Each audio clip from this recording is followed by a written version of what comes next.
Good evening, ladies and gentlemen, and welcome to Bahrain Now. With me, your host, Bara Abdallah. We've got a great show coming up featuring great local talents, initiativities, and happenings from around the kingdom. So stay tuned. We'll be right back.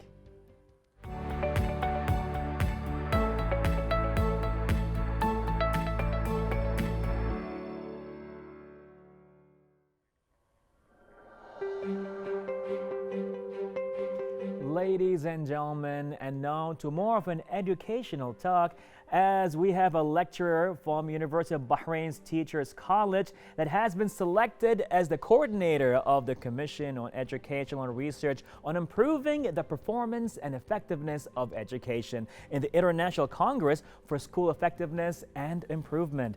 And to speak more about that, we have him here from Bahrain Teachers College, lecturer Mr. Salman Youssef. Zayed, how are you? I'm good, thank you, Bara, for having me here today. It's a great pleasure, and apparently this is a great improvement, I would say, and an amazing advancement as we see here in the educational scene. And you being a selected person for that, I think we have the right person in the right place for it, definitely. Tell us more about yourself.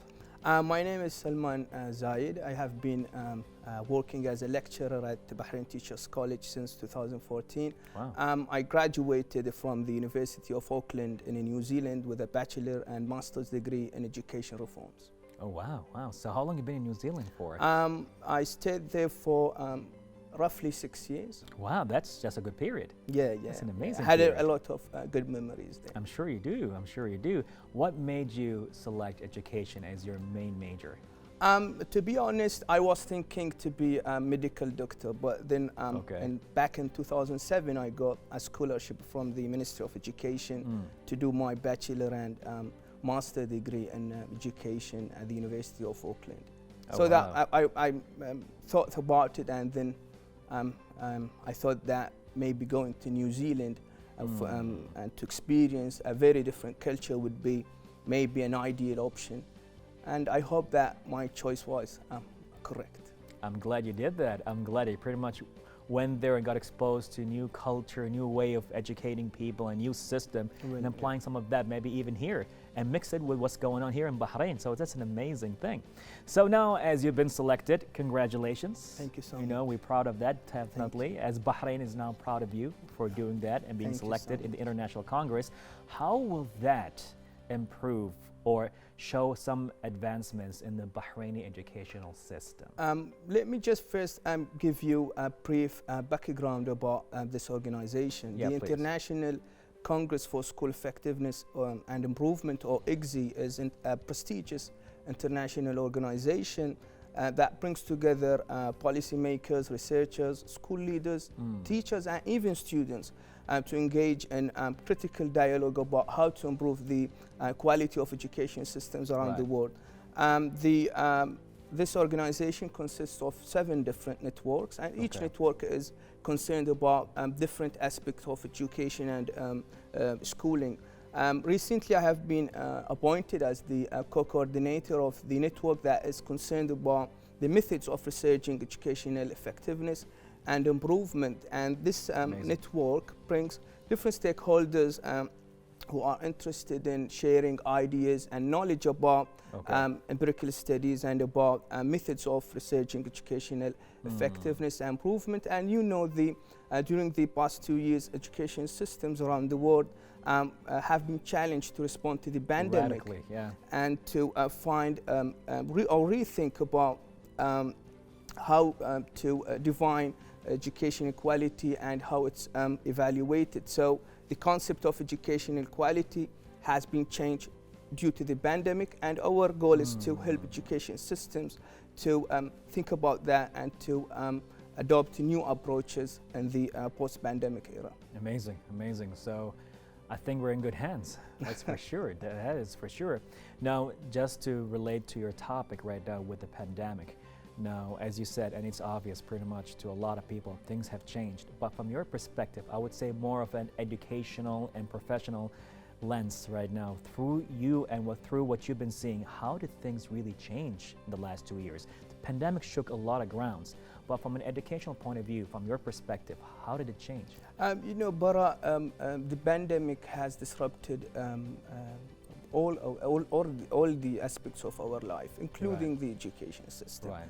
So I think that now we have already education systems, even before the pandemic, they were challenged by different things, by you know, inequalities, about you know, some conflicts maybe in some countries. So already there were a lot of pressures and challenges to the education systems in the world, and now we have even more challenging issues that we have to address, such as how can we address or mitigate the effects of the pandemic, especially for the less privileged segments of the societies around the world. Right. I mean, that is very important, as we've seen. Like, interestingly enough, in the last 2 years, not only we've seen a challenge, but we've seen a lot of our systems being tested, like to the bone, to the essence of it. Really? Do you really work or not? Should we pursue you more or not? So a lot of the systems have been questioned. It's like, what should we follow you anymore, right? And after that, as Bahrain has been a great example as well, as the online system took place and they've been trying new systems. So we've seen some like, whoa, what's going on? So amazingly enough, from your side as well, you've been saying this, so it like solidified some thoughts we had from a professional like yourself. So thank you so much for saying that. Now, as you've been selected in the International Congress, IGZI, as you said, how is this relationship coming along with Bahrain? This is a very interesting question, Bara. You know, Bahrain has started a very ambitious national education reform program since 2008, and that has been led by His Royal Highness Prince Salman bin Hamad Al Khalifa. Right. And many new educational institutions were established in collaboration with international organizations. Right. For example, Bahrain Teachers College was established in partnership with the National Institute of Education in Singapore, and Bahrain Polytechnic was established in collaboration with Polytechnics International in New Zealand. So IGZI is just like these other international partners, can help Bahraini teachers, Bahraini educators, policymakers to learn from developed education systems and to adapt their practices, their best practices into the local context of Bahrain. And in the same time, we can also share as educators in Bahrain, we can share our success stories with the rest of the world by utilizing such international platforms. Amazing, amazing. So you just gave some great examples, right? The Teachers College, Polytechnic, and other educational institutes and entities that took place in Bahrain. And as you said, His Royal Highness the Crown Prince pretty much are taking some amazing radical leaps into the educational system. So now, as your role right now and being the representative and all of that, where do you see yourself right now? How is that changing your life as an educator? I mean, that role, or this role is a very good opportunity for me to collaborate with colleagues from around the world. So sometimes we had like meetings 4 a.m., 5 a.m. in Bahrain, meeting with people in Australia, in Canada, and other parts of the world. And there has been tremendous effort put by me and by other colleagues in this organization to bring together the international community and to think about our challenges ahead and to think about possible solutions, shared solutions, taking into account the specific realities of each context. Amazing, amazing. So where are we at right now with all of this at this point? I mean, what are we working on when it comes to an educational system with IGZI? I mean, IGZI has put, as I said, tremendous effort in the past 2 years, especially with the pandemic. And it's planning to also further these and cement its efforts in the future to navigate the post-pandemic era. As we said, IGZI is all about educators, about students, about parents, about normal people, as well as about policymakers and politicians. So it's very unique that it brings all these stakeholders under one umbrella to think together about our future and the future of education. Amazing, amazing. I'm loving everything I hear here. And even I'm sure the viewers right now, whoever is watching this episode, is feeling that we are heading to a very bright future. Anything we should know about when it comes to some futuristic plans, like something we get excited with? I mean, next year in January 2023, IGSI is planning to hold its first face-to-face Congress after the pandemic. Wow. And it will be organized in the city of Vina del Mar in the Republic of Chile in Latin America. Right. So that will be a great opportunity for everyone to sit together again and to just work hard to find solutions for the challenges ahead. Amazing. You know, as me being a student one time in my life, and coming from a family that are full of academics with our teachers or professors, and now seeing that we have this conversation from time to time, right? As how education was, what is today, and where we're heading. As I see my kids right now, they're still been fed with, let's say, the way that I've been educated. Stay in the class, open your book, listen to your teacher and all of that. But then as they just leave school, they are bombarded and they are exposed to all sorts of educational sources, whether it's through YouTube or even TikTok right now and other social media platforms and that kind of stuff. So we see a big change when it comes to education altogether, as they are challenging even the educators at some points, like, I know what you're talking about, but here's something else to it. So now, what do you think of the educational scene right here in Bahrain with all this going on right now? I mean, let me just first shed light on how Bahrain has responded to the pandemic. Right. Bahrain established a very rigorous education infrastructure way before the pandemic. So, for example, in 2004, His Majesty King Hamad bin Isa Al Khalifa launched the Schools of the Future project. And after 10 years in 2014, the Digital Empowerment project was launched. So these initiatives enabled Bahrain to respond very quickly and very efficiently to the pandemic and to guarantee the continuation of learning and teaching in schools and in higher education institutions. And indeed, took the Ministry of Education only 2 weeks to transfer all the classes into a digital platform, and that was really an incredible achievement. It was, and we were like really fascinated. And like all of a sudden when the pandemic took place and all the regulations, the health precaution measures that took place, all of a sudden in 2 weeks, we have applications like Be Aware taking place. And then we saw the educational system applied on Bahrain, not in private schools, but it started with the government schools. I'm like, that was a bit too fast. And even Bahrain TV played a very critical role at that time. Right. And now I think that the government of Bahrain and the Supreme Council of Education and Training that is chaired by His Highness Sheikh Mohammed bin Mubarak Al Khalifa, they are putting tremendous efforts to plan for the education and training priorities in the kingdom, and to even review all the policies and update all our strategies to navigate the post-pandemic era with confidence and to make sure that all our students will benefit from the best educational experiences in Bahrain. Amazing, amazing. You know, I know you're exposed to a lot of things. Maybe you can't say everything. Pretty much of all the exciting things are happening behind the scenes right now of what the future is like. But if you can tell us about one thing that may have to change pretty much in the educational system of how things were at our time, what would be that thing? Bara, look, now we have a new reality, whether we like it or not. And True. I don't think that the teaching and learning processes will be as they were in the past. We have a new realities. Even in Bahrain, we have a very strong now digital infrastructures. I think we can no longer offer to do the things that we used to do.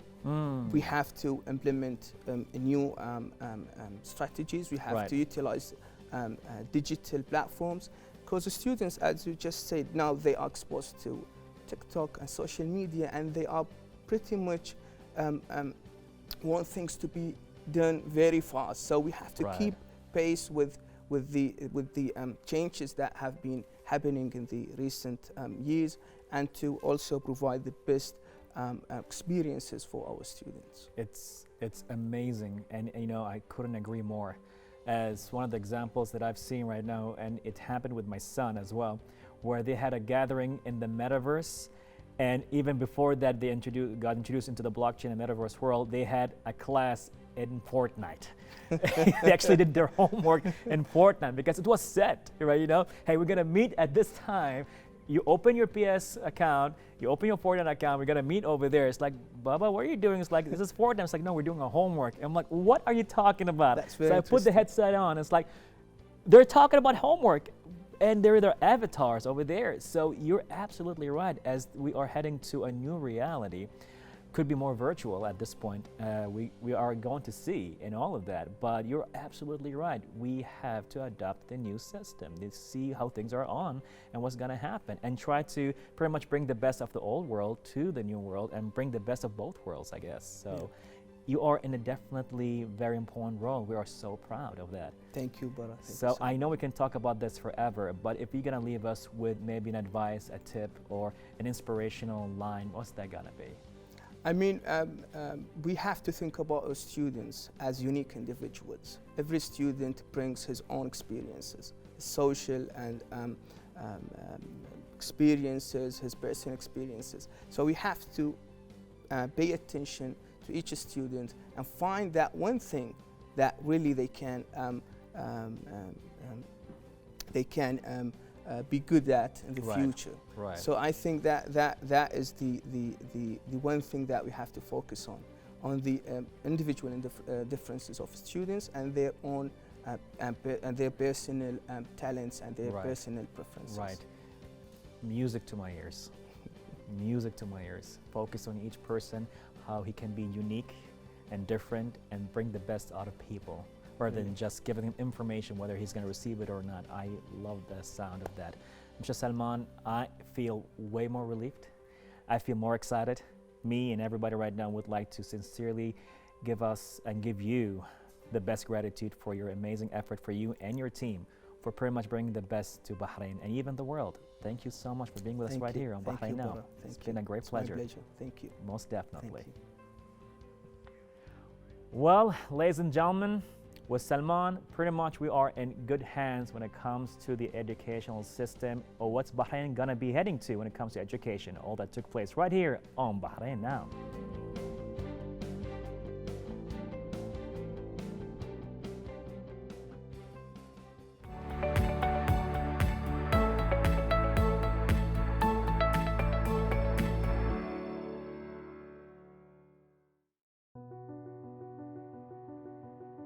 Nadara is, I call it my baby. It was born in, the soft opening was actually in May 2019. And then we rocked and rolled fully in the next month actually. We're blessed with our family. I call my patients and my loyal clients our family. Because of them we could successfully work fully from the next month after our opening. And so basically this month marks our 3rd anniversary. So the interview comes in a very, nice memory to me actually, the 3rd anniversary of Nadara Skin Center. So basically why it came out to life is that I wanted to bring an excellent dermatology experience that matches the international standards. I had the chance to train for like 2.5 years in the United States, Upper East Manhattan, and I was fully convinced that in this part of the world we have the mentality, a bunch of great dermatologists, but I wanted to match that with a great experience, high standards, and you know very well that high standards would mean high safety. So we wanted to bring something perfect from A to Z. Perfection doesn't mean nice interiors, nice videos, good account on Instagram. That's all an extra bonus that we appreciate, but it means good care from the pre-service to the after-service, and that is exactly what we're looking at Nadara, to give you the full experience that matches the international standards. So that was the idea behind Nadara. Of course, with a feminine touch, an artistic touch at everything we serve here. So we're looking forward, we're thriving for better, for more, and actually we just got the gold accreditation of the NHRA, the National Health Regulatory Authority, and we're so proud to get that among the very few centers in Bahrain, dermatology and non-dermatology. And if you compare that with the age of Nadara, that was got at a very early age, the 3rd anniversary. So we're looking for more to serve our patients and clients in Bahrain and in the whole region. Any dermatology outcome, aesthetic or medical, would start from within. So actually, we always underestimate the lifestyle effects or the outcome of a lifestyle on the dermatology treatment, and it really content around, I would say 40 to 60%, depends on the person. But what you eat, what you put inside that machine would definitely be reflected on the outside, and the skin is part of the outside. Your hair, your nails are all part of the outside. Even a simple complaint like under eye circles, dark circles, would actually have something to do with your diet, lifestyle, number or hours of sleeping pattern, your exercising pattern. Lots of things you do every day would, control the outcome of all of these. So it all starts from within. And we have 2 services at Nadara Skin Center. We have our medical branch. We have 2 doctors, Dr. Mira. She is a board-certified dermatologist, and myself, I'm a consultant, double-boarded dermatologist with a fellowship. And we help our patients and visitors and clients with all dermatology complications and problems of any age. The other branch is the aesthetic branch, which comprises lots of treatments, starting the hair, the skin, aesthetic and non-aesthetic, nails, the skin, all the aesthetic and cosmetic treatments. And actually, I can't enumerate all of them, there are a lot, but the idea of that is to avoid anything surgical, and which complies actually the new trend now in the whole world is how to rejuvenate and maintain a youthful look without surgery, without stitches and scissors, how to do quick treatments on a long-term plan that would maintain a youthful look of a woman or a man, of course, without the need of surgery for a longer time. Hundreds of machines are on the market, hundreds of treatments, rejuvenative cocktails, amazing treatments, fillers, Botox. Plasma is still plasma. You know what makes the difference? You would hear someone telling you, it's amazing, I tried it, it's amazing, I got great outcomes. I'm positive you will hear someone telling you, well, it didn't work with me the way people are advertising for it. The difference are 2 things. Number 1, selecting the right case. You really need to, that's why we need a dermatologist, not an esthetician, not any doctor, a GP. No, you need a dermatologist because we have to make a diagnosis first. Maybe I would need PRP or plasma, but secondly, not firstly. Maybe I would need to combine it with something else. So as a tool, it's amazing. And we use it for a lot of indications, androgenic alopecia, hair fulling, even chemical damage after, Brazilian and non-Brazilian blowouts. I use plasma actually to treat medical conditions like alopecia areata that is resistant to steroid injections or other treatments. So we have hundreds or tens of uses for plasma, aesthetic and medical, but the idea is that you have to choose. And the second part for a successful PRP or a plasma treatment, to use a high quality kit. Quality is the basis for everything. So you combine a good quality product with your expertise, a good technique on the top of a right diagnosis, and you would get the great result, hopefully. You're talking about what we call a protocol. So it all starts with examination, history taking, and then we usually do a hair panel test. That includes partially the vitamins that you've mentioned, vitamin D, iron, we prefer ferritin, thyroid function test, zinc, vitamin D and B12. I hope I didn't forget anything, but these are the hair panel tests done, examined by the doctor, and then we decide. I recall a story of a lady who visited me, and when we did the hair panel test, she was complaining, of course, of hair falling. And when we did the hair panel test, the zinc was triple the normal. Because she was just Googling around, looking at Instagram posts and advertisement, taking all these hair pills that contain zinc and silica.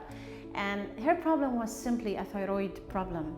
And when we fixed the thyroid with a little bit of topical treatment, partially the problem was solved. And then we could inject to complete the treatment protocol. But the idea is that do not take supplements subhazzardly without a medical protocol reference. Visit your doctor, do the hair panel test, examine, and then that's what I tell them, everyone would have a different plan or a different program for hair treatment that partially has to correct the organic reasons or deficiencies if they were found, of course. People want a miraculous, fast, complete treatment that would work overnight. That doesn't work. You know, consistency is the key. You have to be patient. You have to really to be compliant. A treatment wouldn't work miraculously. Even if I give you the best treatment and you don't have that, you know, the component of being patient and compliant with the treatment, nothing would work. So it's a mutual process between the doctor and the patient.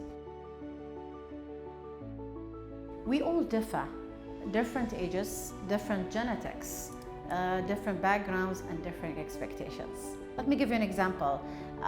Sometimes we get ladies over the age of 50, never done any aesthetic procedures, okay, coming to you wanting to rejuvenate and eradicate all the aging features they have on their faces, the sagging, the lines, motion static lines, all the pigmentations, 50 years exposure under the sun without protection. They want to do all of that in a session or two. You can't do that. Plus, sometimes you need a surgeon on board. You know, all these sagging features happening on your face over 50 years, I can't deal with them. So some people would accept it with an open heart. Some people would take it personally. Why don't you want to inject me with fillers and Botox? It's not something you demand. It depends on the anatomic analysis a doctor would do. How can I help you? Can I give you the results you're expecting? What are you expecting? Partial rejuvenation or a complete rejuvenation? So a partial rejuvenation can be done with low expectation, but if you're looking to go back, anti-clockwise, as we say, against, you need a surgeon on board. You need to stitch, cut, and take all these features backward. On the other hand, if I have a young lady with early signs of aging, or early signs of sagging, people who do bariatric surgeries nowadays, they start to lose weight and sag early at the age of 20 or 30. So I can help those people because they're younger. So remember that a doctor has to be honest with what he's offering. I'm not a surgeon. I am a dermatologist offering non-surgical complementary rejuvenative treatments. So they have certain capabilities and certain candidates to go with. So even if the patient didn't have realistic expectation, you have to be honest with them. Because after all, honesty is the cornerstone, whether you're practicing in a governmental, private or non-private practice, that's part of our oath. So we have to be very honest with our clients and patients. Minoxidil has been there for like the past 20, 30, 40 years, I can't recall, but it's a very ancient old medication. It started actually, minoxidil was a tablet to start with, and they used it to lower blood pressure. And when they used it to lower blood pressure, they noticed that people who are using it, they had hair growth, people who had androgenic alopecia. So that was the sparkle that made scientists study that molecule more, and they invented the topical minoxidil. And topical minoxidil comes as 2% and 5%. Lately, the Food and Drug Administration in the United States, they approved 5% for male and female, so 5% is for both genders. It's a great medication, but it works slowly. So this is number one, you have to be consistent with it. All in the days we're saying it's only for androgenic alopecia. Late researchers are suggesting to use minoxidil even with telogen effluvium, which is the other types of hair falling. So it can help us with a lot of hair complaints. And you have to know that the medication may have some side effects. Like when you use it at the beginning, it may make more hair falling at the beginning, 2 weeks, that's okay. Just be patient and continue. It can cause irritation, some flakiness on the scalp, redness, that's all, treatable if you discuss it with your doctor. But one of the unwanted side effects is the unwanted hair growth at certain parts of the face. And even I had a patient who had hair growth in the abdomen. And it is proven that it can cause that. So either the patient would sacrifice and deal with that, wax it, laser it, shave it, whatever, or some of the people would stop and they would just prefer to stay bald without having all these side effects. So it really depends on the patient. The quickest, easiest way to age is to go outside in August in Bahrain without SPF. So be my guest. So the easiest way to start taking care of your skin is to put SPF.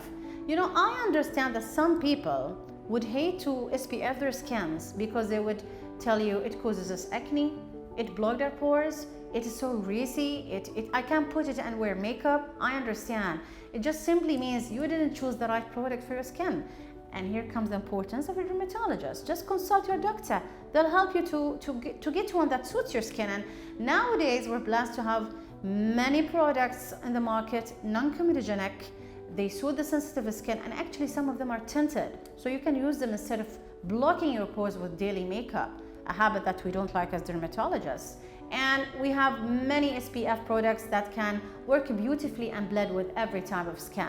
So whether dry, oily, or combined skin, all of us need SPFs. But the trick is to choose the one that suits your skin. I would recommend every person not to wait until it's too late to treat their medical problems, dermatology skin conditions. Most of dermatology skin conditions can be treated if you start early.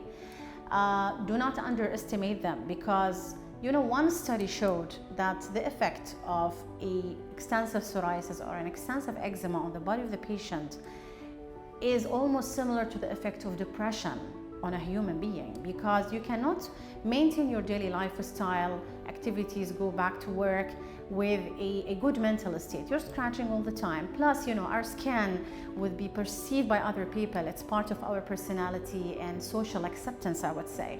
So treat them, don't start late, I would say. That's when it comes to the medical part. And aesthetic part, please, just let's stick to ourselves with a natural beauty look.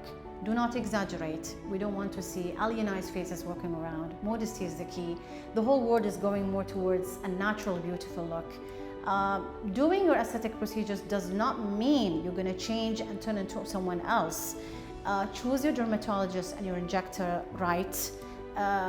The artistic vision and knowing the anatomic backgrounds and basics are very important for a successful journey with your doctor. I think these are my messages for all your viewers today.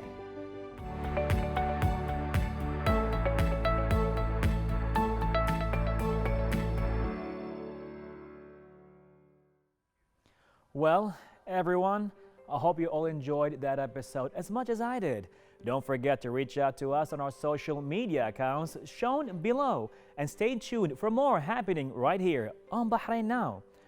I'm Bara Abdallah. Till next time, Bahrain, goodbye and God bless.